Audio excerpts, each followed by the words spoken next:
So, learning objective of today's lecture are rheumatic. We will be discussing rheumatic fever, basically mainly, and we will discuss the epidemiology, pathophysiology, clinical features, diagnosis and management, and a little bit about rheumatic heart disease. So, what is rheumatic fever? Rheumatic fever is an immunologically mediated inflammatory disorder which occurs as a sequel to group A streptococcal pharyngeal infection. It is not a communicable disease. It's basic, but it results from the communicable disease that is the streptococcal pharyngitis, and it basically is a multi-system disorder which affects brain, heart, joints, and skin. All except heart, all the other manifestations are just temporary. Heart has a very is very badly damaged, and it has a long medical and surgical implications. So, as far as heart is concerned, this is very important. All the other manifestations of the rheumatic fever subside uh, in the acute stage. Epidemiology prevalence is around 22% in Pakistan. Uh, Pharyngitis, when it is caused by when it occurs in individual, it is about 20% of time caused by the group A streptococci, and about 80% times it is viral pathogen. Rheumatic fever, rheumatic heart disease cannot be separated from each other from epidemiological point of view. They are both very much interlinked. Uh, Rheumatic fever is the most frequent cause of heart disease in the 5 to 25 years of age group, and incidence of recurrence is about more than 50% in those who are not on prophylaxis. So, prophylaxis is very important. We will discuss shortly later on. A little bit further about epidemiology, it is a disease primarily of the underprivileged societies like us in Pakistan, and incidence and prevalence have not changed greatly over the last 2 decades. In many countries, prevalence of rheumatic fever is around 1 to 3.5 to 4% of hospital admission. Prevalence of rheumatic heart disease around 10 to 11 per thousand. These are old data, but they are still applied in our society. Prevalence in Punjab, which is a recent study conducted in Punjab, Lahore, Pakistan, was that it is around 22 per thousand school children are affected by the rheumatic fever, rheumatic heart disease. Few definitions. Acute rheumatic fever, a new current case with acute illness which fulfills the Jones criteria with or without cardiac involvement. Rheumatic heart disease, a new or old case without rheumatic activity in a patient with underlying valve disease, either confirmed by auscultation or echocardiography. And recurrence is the new attack of acute rheumatic fever, cardiac or non-cardiac.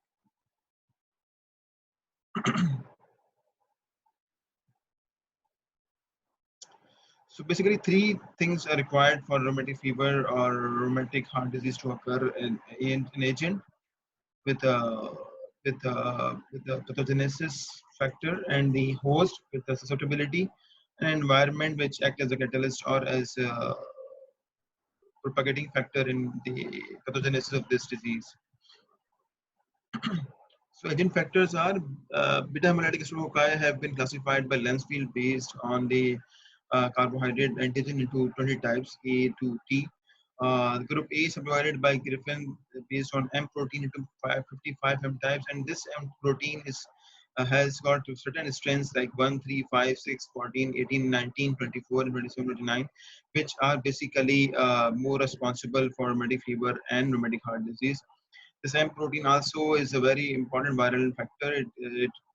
Fimbriae have M proteins which help the bacteria for its adherence. Also, it resists the phagocytosis by macrophages, and it also elicits intense type-specific immunogenicity. Another important viral factor is hyaluronic acid in the capsule of the bacteria, which again help in the uh, disease activity of this organism. And the extracellular enzymes, lysine O, S, SKH, and further on, they also help in the propagating this inflammation and infection caused by the bacteria. Most factors are age 5 to 15 years are the more vulnerable ages, but it can occur even in less than 5 years, in which case it will be very severe, and it can occur up till the age of 35 years of age. Initial attack at a younger age leads to faster valvular heart disease. These patients are the one which have the more severe variety of the disease, with the development of valvular heart disease like mitral regurgitation and mitral stenosis, or aortic regurgitation and aortic stenosis. Equal sex distribution as far as male and females are concerned. Genetic susceptibility are HLA DR3, DR4, DR7, DQ2. In Pakistan, we have HLA DRB, DQA1, and DQB1, according to one study conducted about recently in Pakistan. Altered host defense mechanism, like increased ability for adherence of rheumatogenic strains of group A beta hemolytic stroke, altered cell-mediated immunity, and malnutrition, which is widely prevalent in our part of the world.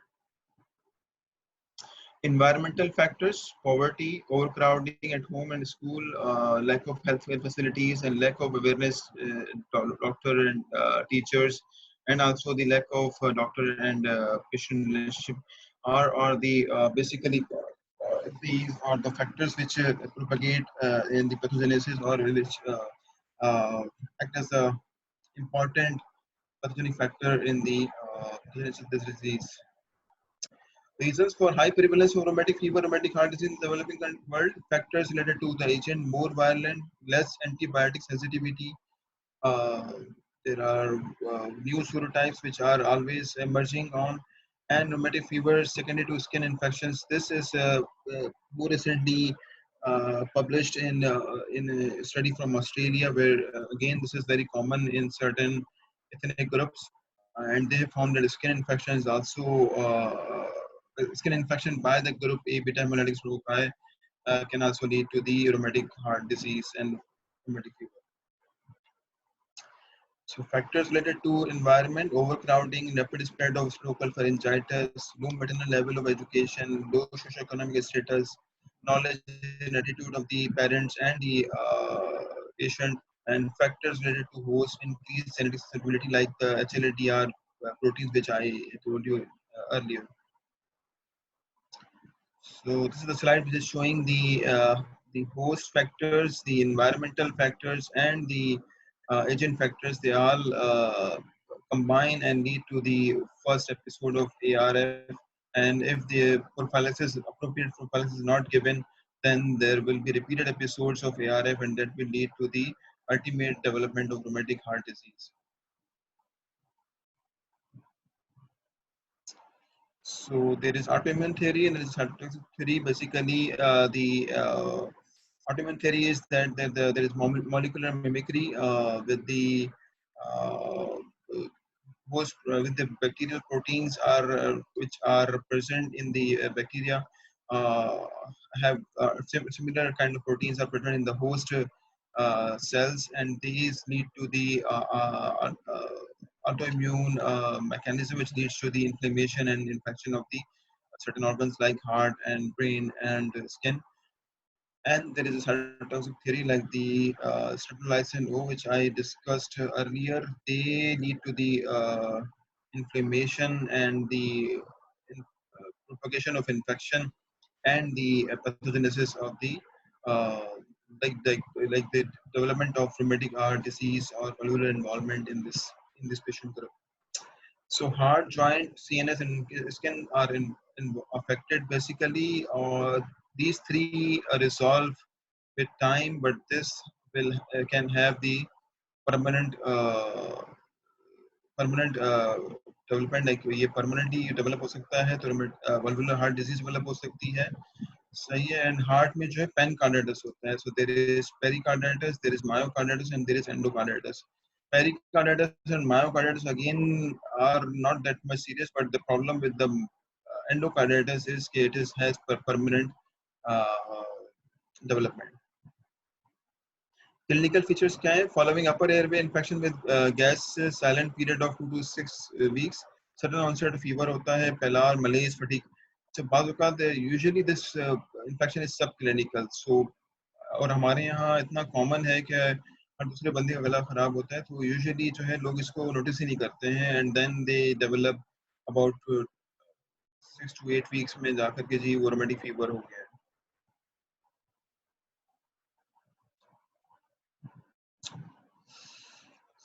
तो Johns criteria है इसका, उसमें जो आपके पास जो है major criteria क्या क्या है कि डायग्नोसिस के लिए, उसमें आर्थराइटिस है, कार्डाइटिस है, these are the most common. Arthritis around 90%, carditis around 60%, chorea है around 10%, erythema marginatum around 5, subcutaneous nodule around 1 to 2%।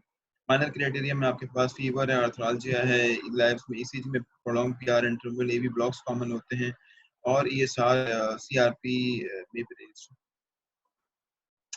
Johns criteria में जो है ओवर द इयर्स ये इंट्रोड्यूस हुआ था अराउंड 1944 में, और इसमें मल्टीपल टाइम चेंजेस आई हैं। जो रिसेंट वन है उसमें ये है कि उन्होंने डिवाइड कर दिया इसको हाई रिस्क और लो रिस्क ग्रुप में। जो हाई रिस्क पॉपुलेशन है दैट इज के उनमें ARF इंसिडेंस मोर देन 30 पर 100,000 है, या रूमेटिक हार्ट डिजीज का प्रेवलेंस जो है वो मोर देन 2 पर 1000 है, ठीक है, सही है। और उसमें फिर आपका जो इनिशियल अटैक होगा उसका आपको चाहिए 2 मेजर मैनिफेस्टेशंस और 1 मेजर प्लस 2 माइनर मैनिफेस्टेशन, और रिकरेंस के लिए आपके पास 2 मेजर है, 1 मेजर एंड 2 माइनर, या फिर 3 माइनर अगर आपके पास ये क्राइटेरियाज हैं तो आप इसको रूमेटिक फीवर डायग्नोस कर सकते हैं।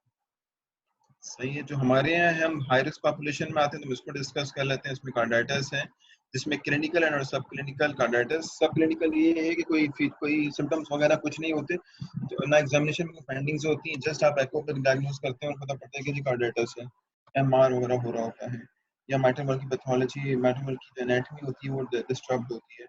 एंड आर्थराइटिस में mono arthritis also included, low risk में ओनली पॉली आर्थराइटिस है, लेकिन हमारे पास मोनो आर्थराइटिस भी है, poly arthritis and poly arthralgia. These are all major criteria, ठीक है। कोरिया है और रिथमाजिनेटम सबक्यूटेनियस नोड्यूल है। Then moderate and high risk. अच्छा, इसके अलावा जो है आपका जो माइनर क्राइटेरिया हैं वो आपके जो है उसमें मोनो आर्थराल्जिया है, ठीक है, फीवर है मोर देन और 38 degree centigrade, ESR more than 30 mm per our, और CRP मोर देन 3। तो डिफरेंसेस जो हैं वो यहाँ है कि पॉलीआर्थराइटिस यहाँ पे था लो रिस्क पॉपुलेशन में, और हाई रिस्क पॉपुलेशन में मोनोआर्थराइटिस, पॉलीआर्थराइटिस, आर्थराल्जिया भी है, जबकि मोनोआर्थराल्जिया जो है वो माइनर क्राइटेरिया में आता है। जबकि ESR जो है मोर देन 60 होगा लो रिस्क पॉपुलेशन में, हमारे पास ही more than 30 mm per hour भी है, तो दैट इज क्राइटेरिया। या CRP मोर देन 3 है, तो that is also included in the criteria of the minor criteria. Prolonged PR interval on the ECG and according to age variability। सही। अच्छा, ये एक और डायग्राम भी ये चीज़ सारी दिखा रही है कि आपका जो है बेसिकली ब्रेन में सिडेन एंड कोरिया है, आर्थराइटिस है, और स्किन में जो है थमाजिनेटम एंड सबक्यूटेनियस नोड्यूल है, but the important one is the pericarditis, which is myocarditis lead to the failure, pericarditis lead to the pericardial effusion, and valvulitis, which is the more grave complications. So tender swollen joint होता है, very very painful, excruciating pain होता है, सही है, और mostly large joints को involve करते हैं, present in around 90% of patients, and painful migratory short duration का होता है, यूजुअली मोर देन 5 जॉइंट्स होते हैं। माइग्रेटरी से मुराद ये है कि एक जॉइंट अफेक्ट हुआ, देन उसके बाद ये अभी रिजॉल्व हो ही रहा होता है कि दूसरा एंकल या कोई और जॉइंट इन्वॉल्व हो जाता है, सही, और टिपिकल हिस्ट्री में यही मिलती है। तो large joint, knees, ankles, wrist, elbows and shoulders are affected commonly. Small joints and cervical spine less commonly involved. Treatment क्या है? एक्सीलेंट रिस्पॉन्स होता है। आप जैसे ही इसको जो है सैलिसाइलेट देंगे या इंसेट देंगे, ये फौरन रिस्पॉन्ड कर देंगे, लेकिन ये होता पेन बहुत सिवियर है। Pain and swelling come on quickly and subside within 5 to 7 days in children below 5 years, or especially mild but carditis more prominent। और अगर ये रिस्पॉन्ड, ये एक क्लिनिकल क्लू भी है, अगर ये आप सैलिसाइलेट या इंसेट दे रहे हैं और इंप्रूव नहीं हो रहा है, इसका मतलब है कि कम से कम रूमेटिक तो नहीं है। रूमेटिक का पेन बहुत क्विकली रिस्पॉन्ड करता है सैलिसाइलेट या इंसेट। Arthritis do not progress to chronic disease, as I discussed earlier, कि ये टेम्पररी होता है, कोई डिफॉर्मिटी वगैरह कुछ भी नहीं होती है, रिजॉल्व हो जाता है। Carditis, early and most serious manifest as pericarditis, myocarditis, and endocarditis. occur in around 60% of cases. Carditis is the only manifestation of rheumatic fever that leaves a sequelae and permanent damage to the organ. ये और इसमें जो है valvular damage is the basically hallmark है, जो कि basically the main important इसकी implications हैं, ठीक है। और chronic phase में fibrosis होगा, calcification stenosis of the heart valves, जिसमें आपके mitral valve स्पेशली जो है more commonly involved होता है, इसके अलावा aortic valve. Any cardiac tissue affected, valvular lesion most common is mitral aortic, so symptoms associated pericarditis और myocarditis. यानी अगर पेरिकार्डिटिस मायोकार्डिटिस जो है वो अलोन नहीं होता, यूजुअली इसके साथ एंडोकार्डिटिस होता ही होता है, ठीक है।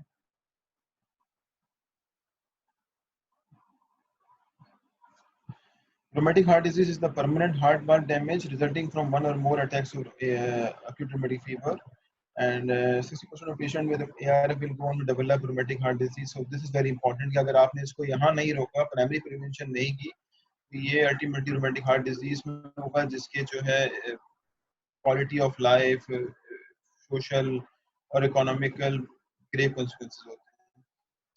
So ये हम डिस्कस करते हैं प्रिवेंशन में later on. mitral valve is the most commonly affected followed by aortic valve. अच्छा, कार्डिटिस में जो है आपको क्या क्या चीजें मिलेंगी? क्लिनिकली हाई पल्स रेट मिलेगा, ठीक है, मर्मर मिल सकता है, mitral और aortic regurgitation का with the endocardial involvement, cardiomegaly मिलेगी अगर मायोकार्डियल इन्वॉल्वमेंट है, फेलियर के साइंस मिलेंगे, पेरिकार्डियल एफ्यूजन होगी, पेरिकार्डियल रब मिलेगा एग्जामिनेशन पे, और इसी में प्रोलॉन्ग पीआर इंटरवल होगा बिकॉज मायोकार्डियल इन्फ्लेमेशन की वजह से जो है इलेक्ट्रिकल कंडक्शन डिस्टर्ब होती है, तो कार्डियक फेलियर होगा, इसके both because of the myocardial involvement and also because of the endocardial involvement.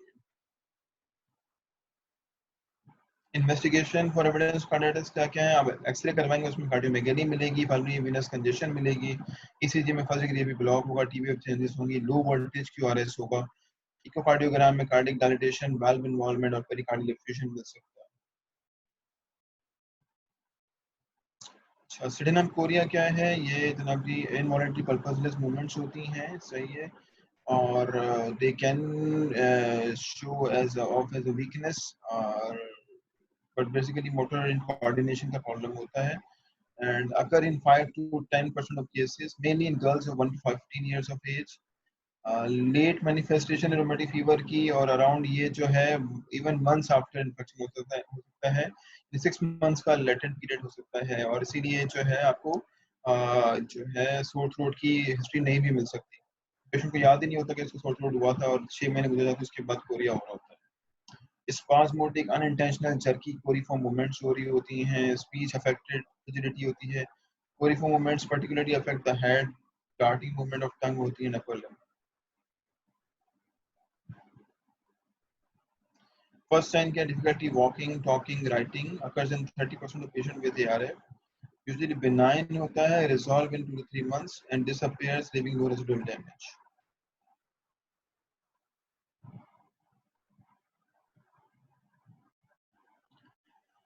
एरिथ्रोमार्जिनम occurs in around 7%, ठीक है, यूनिक ट्रांजिएंट सर्पिजिनस लुकिंग लीजन होते हैं, इस तरह के एरिथमेटस बॉर्डर होते हैं, सेंट्रल पेलार होता है, more on trunk and limb and non itchy, almost never on face, face पे यूजुअली नहीं होते हैं, और वर्सन विद एप्लीकेशन ऑफ बी, often associated with chronic carditis, अगर ये है तो कार्डिटिस यूजुअली इनवेरिएबली प्रेजेंट होता ही होता है, ठीक है। Similarly, subcutaneous nodule भी small, painless, mobile, hard lumps होते हैं beneath the skin, most common along extension circles of joint, knees, elbows and wrist. Also ये bony prominence पे होते हैं, tendon, dorsi of feet, occiput और cervical spine पे, और ये disease activity को basically show कर रहा होता है। अगर ये present तो usually जो है active disease हो रही होती है। Appears 4 week after onset of rheumatic fever, और usually ये भी associate करता है with carditis, ठीक है, लेकिन ये खुद जो है कोई residual damage नहीं कर रहा था। सही है, सबकॉन्टिनेंस नोड्यूल्स आ गए, सही है, यूजुअली यहाँ ये नजर आ रहा है, सही है। माइनर क्राइटेरिया क्या है? फीवर होगा, present at onset of acute illness, high grade fever होगा मोर देन 39 डिग्री सेंटीग्रेड का, last for about 12 weeks, tends to recover.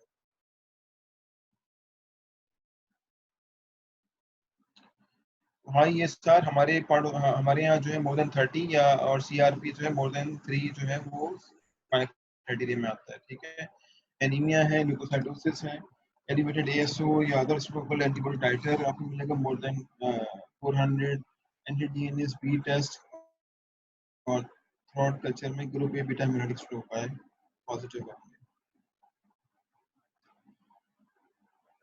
अच्छा कुछ क्लासिफिकेशंस भी जोन्स क्राइटेरिया में जो मुझे जोन्स क्राइटेरिया में डिस्कस किया था उसमें जो है अगर आपको कोरिया खाली मिल रहा है या फिर आपका इंसिडियंस और related onset carditis with no other explanation या फिर आपका जो है अगर पेशेंट को किसी को rheumatic heart disease already developed है या प्रायर रूमेटिक फीवर है तो वन मेजर क्राइटेरिया या फीवर आर्थरालजिया या फिर सीआरपी जो है ये रिकरेंस सजेस्ट करते हैं, यानी 3 माइनर हो गए या फिर मेजर क्राइटेरिया एक आधा भी हो गया तो आप जो है रूमेटिक फीवर का रिकरेंस सस्पेक्ट करेंगे।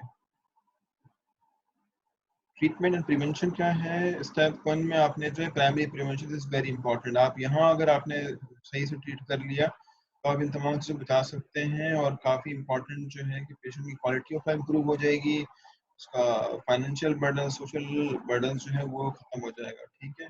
तो primary prevention is very important और यही हम सबसे इफेक्टिव टूल है, एरेडिकेशन ऑफ स्ट्रोक का है, ये इंपॉर्टेंट है। एंटी इन्फ्लेमेटरी ट्रीटमेंट में एस्पिरिन और स्टेरॉइड्स हैं जो डिस्कस करते हैं, supportive management and management of complications and step 4 में सेकेंडरी प्रिवेंशन, ये हम आगे डिस्कस करते हैं। So primary prevention is the most important thing. यहाँ जो है अगर आपने सही से इंटरवीन कर लिया तो आप जो है पेशेंट वो जो है वो बहुत सारी कॉम्प्लिकेशन से बच जाएगा, specially rheumatic heart disease.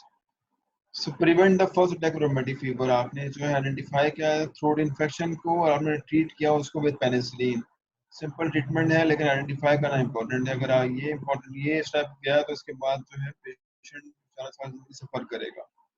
Theoretically simple है, in patient is difficult but in practice it is difficult, not feasible because हमारे यहाँ basically क्या है, एक तो लोग जो है sore throat को आम नज़ला बुखार लेते हैं तो यूजुअली मेडिकल एडवाइस लेते ही नहीं है और दूसरा ये है कि अगर वो आ भी जाते हैं तो प्रॉपरली ट्रीट नहीं होते। ये इंपॉर्टेंट चीज़ है कि मेडिकल जो पर्सनल है वो भी प्रॉपरली उसको ट्रीट नहीं करते हैं, काउंसलिंग प्रॉपर नहीं होती है, तो इसलिए ये डिजीज़ जो है वो प्रोपेगेट होती है। Many infections are inapparent or if apparent are not brought to attention of health services. Viable approach क्या है, consider high risk group इन अपने स्कूल एज चिल्ड्रन को जो है वो ये इम्पोर्टेंट है। यहाँ 5 to 15 ईयर्स एज में ये डिसीजन चांसेस ज़्यादा होते हैं, तो यहाँ आपने इंटरवीन करना है और इसी को इंटरवीन करके आप जो है प्राइमरी प्रिवेंशन जो है इफेक्टिवली कर सकते हैं। सर्विलेंस फॉर रेस्पिरेटरी फरिंजाइटिस, ये प्रॉब्लम मुश्किल होगा हमारी पार्ट में। तो क्या करना है, अगर आपके पास सोर थ्रोट वाला पेशेंट आता है तो आपने जो है या तो आप इसको जो है पेनिसिलिन देंगे, उसमें या तो आप सिंगल इंट्रामस्कुलर जो है इंजेक्शन देते हैं बेंजाथीन पेनिसिलिन का अकॉर्डिंग टू वेट, या फिर आप ओरल एमोक्सिसिलिन या पेनिसिलिन वी दे दें फॉर 10 डेज, ठीक है। या फिर अगर आपके पास पेनिसिलिन एलर्जी वाला पेशेंट है तो उसमें आपके पास डिफरेंट और ऑप्शन है, क्लिंडामाइसिन है, जिथ्रोमाइसिन है, क्लेरिथ्रोमाइसिन है, अकॉर्डिंग टू डोज ये 10 5 डेज और 10 डेज रिस्पेक्टिवली आपने देना है, सही है। अगर आर्थराइटिस है तो आप एस्पिरिन सॉरी एंटी इन्फ्लेमेटरी का ट्रीटमेंट देनी है, उसमें आर्थराइटिस अगर है तो आप एस्पिरिन खाली दे देंगे तो वही सफाइस होगा। 75 to 100 milligram per KG per day, code wide doses for 6 weeks देना है, ठीक है। और अगर कार्डाइटिस हो रहा है तो स्टेरॉइड की इंजेक्शन हम आगे डिस्कस करते हैं, 1-2 milligram per KG per day for 4 to 6 weeks to be tapered off then subsequently discontinue. Indication for steroids क्या है कि सीवियर कार्डिटिस हो रहा हो, कंजेस्टिव कार्डियक फेलियर हो, कार्डियोमेगाली, क्लिनिकल और चेस्ट एक्सरे, बायोवाल्वुलर इन्वॉल्वमेंट हो रही हो क्लिनिकली या on echo, shock like condition हो, पेरिकार्डिटिस हो, या फिर आप जो है एस्पिरिन से स्टेरॉइड स्विच करना चाह रहे हो, क्यों, क्योंकि अगर कोई रेस्पॉन्स नहीं आ रहा विद इन 3 to 4 डेज में, या cardiac new cardiac finding develop हो रही, कोई न्यू मरमर आ गया है, या फिर न्यू एमआर डेवलप हो गया है, रिगर्जिटेशन डेवलप हो गई है, एआर है, एमआर है, या progressive congestive cardiac failure develop हो रहा है, या फिर पेशेंट इंटॉलरेंट है टू एस्पिरिन। सपोर्टिव ट्रीटमेंट क्या क्या है, आप बेड रेस्ट एडवाइस करेंगे, this is very important specially in the case of carditis and also in the arthritis.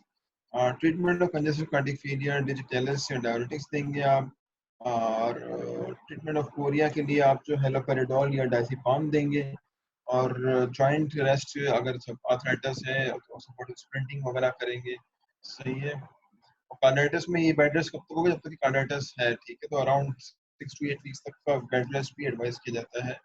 बाद 12 वीक्स एंड 3 मंथ्स तक का भी आप बेड रेस्ट, कार्डियाटिस रिजॉल्व भी होगा, आपने बेड रेस्ट देना है।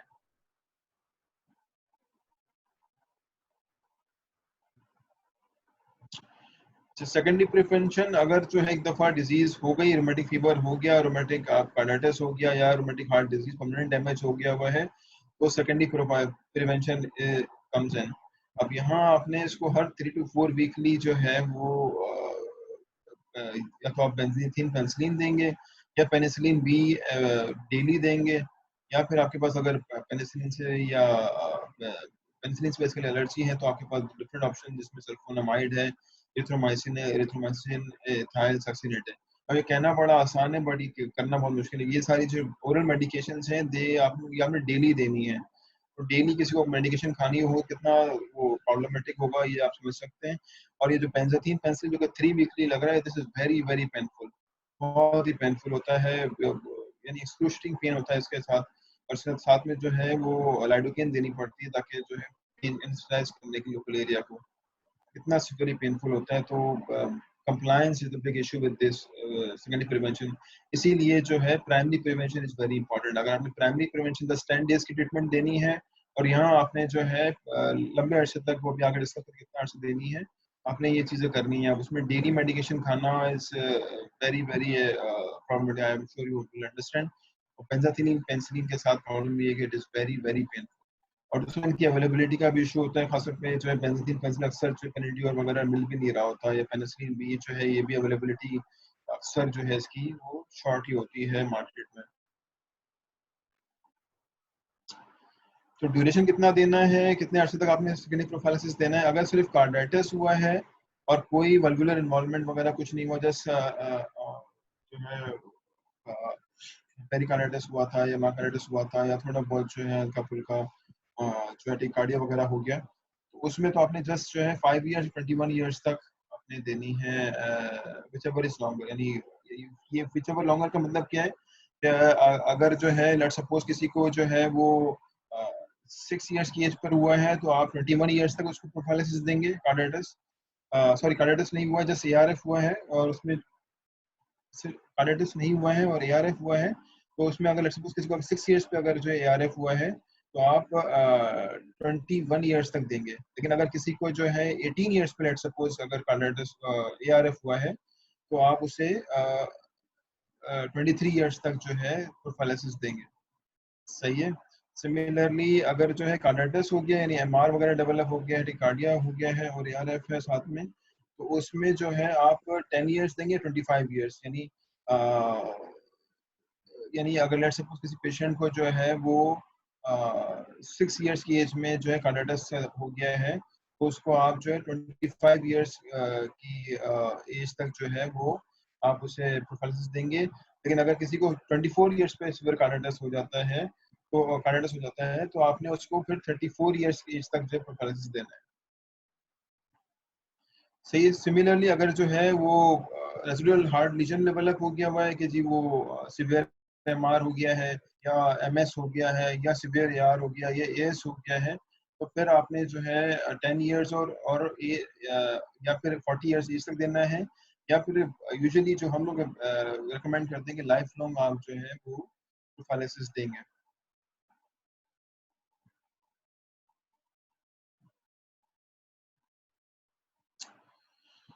डायग्नोसिस ऑफ रिकरेंस क्या है? Recurrence in a patient without established heart disease, 2 major या 1 मेजर एंड 2 माइनर क्राइटेरिया है, या फिर 3 minor plus supportive evidence of previous strep throat infection है। और रिकरेंस अगर एस्टेब्लिश्ड हार्ट डिजीज में हो रही है तो आपको 2 माइनर क्राइटेरिया यानी फीवर या ऐसी चीजें मिल गई हैं, ये स्कार वगैरह मिल गया तो वो भी है। और साथ में लेकिन इंपॉर्टेंट ये है कि सपोर्टिव एविडेंस आपको मिलना चाहिए, ये टाइटर करवाना है या फिर थ्रोट कल्चर करवाना है या फिर एंटी डीएनएज या डिस्प्लाइसेंट जो एंटीबॉडीज आपने करवानी है। ठीक है। Indication for recurrence of rheumatic fever in established heart disease क्या क्या है? न्यू मर्मर हो या change in pre existing murmur हो, पेरिकार्डियल रब हो रहा हो, एविडेंस ऑफ कार्डिटिस या unexplained congestive heart failure including cardiomegaly हो। अच्छा, एक और इम्पोर्टेंट जो है प्राइमरी प्रिवेंशन तो इम्पोर्टेंट है ही, लेकिन साथ में प्राइमोडियल प्रिवेंशन की बात आती है, जो कि आपने रिड्यूस करना है, ये इम्पोर्टेंट रिस्क फैक्टर था ओवर क्राउडिंग, या एजुकेट करना है पेरेंट्स को, टीचर को कि किस तरह पेशेंट्स को हैंडल करना है। अगर आपको सोर थ्रोट वगैरह होता है फिर आपके किसी बच्चे का या स्टूडेंट का, तो आपने फॉरेन मेडिकल एडवाइस जो है उसको ज़रूर सीख करना है और प्रॉपर ट्रीटमेंट करनी है उसकी। और दूसरा ये जो वैक्सीन है, ये तो खैर अब ट्रायल है, अभी हमारे पास अवेलेबल नहीं है, may be in near future हमारे पास ये अवेलेबल हो। प्राइमरी प्रिवेंशन हमने जैसे बात की, अर्ली डायग्नोसिस करना है, प्रॉपर ट्रीटमेंट करना, that is very important. Secondary prevention क्या है, क्या prevention of recurrence by penicillin prophylaxis.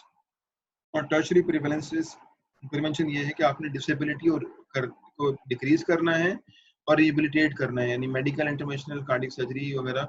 यानी अगर माइट्रल स्टेनोसिस हो रहा है तो आपने जो परक्यूटेनियस इंटरवेंशन करनी है, या फिर सर्जिकली माइट्रल वाल्व रिप्लेस करना है, या एओर्टिक वाल्व को सर्जिकली जो है वो सर्जिकली जो है वो आपने जो है वो ट्रीट करना है। Prognosis: rheumatic fever and can recur whenever their individual experience new group A beta hemollytic infection, if not on prophylactic medicine. अगर ये ओल्ड एज में होता है तो प्रोग्नोसिस लिटिल बिट बेटर है as compare to the younger age. Younger age, जितना younger age में ये अटैक होगा रूमेटिक फीवर का, उतने चांसेस जो है कार्डियटिस के इन्वॉल्वमेंट के ज्यादा हैं, और उतने ही चांसेस हैं कि वल्वुलर लेशन डेवलप हो।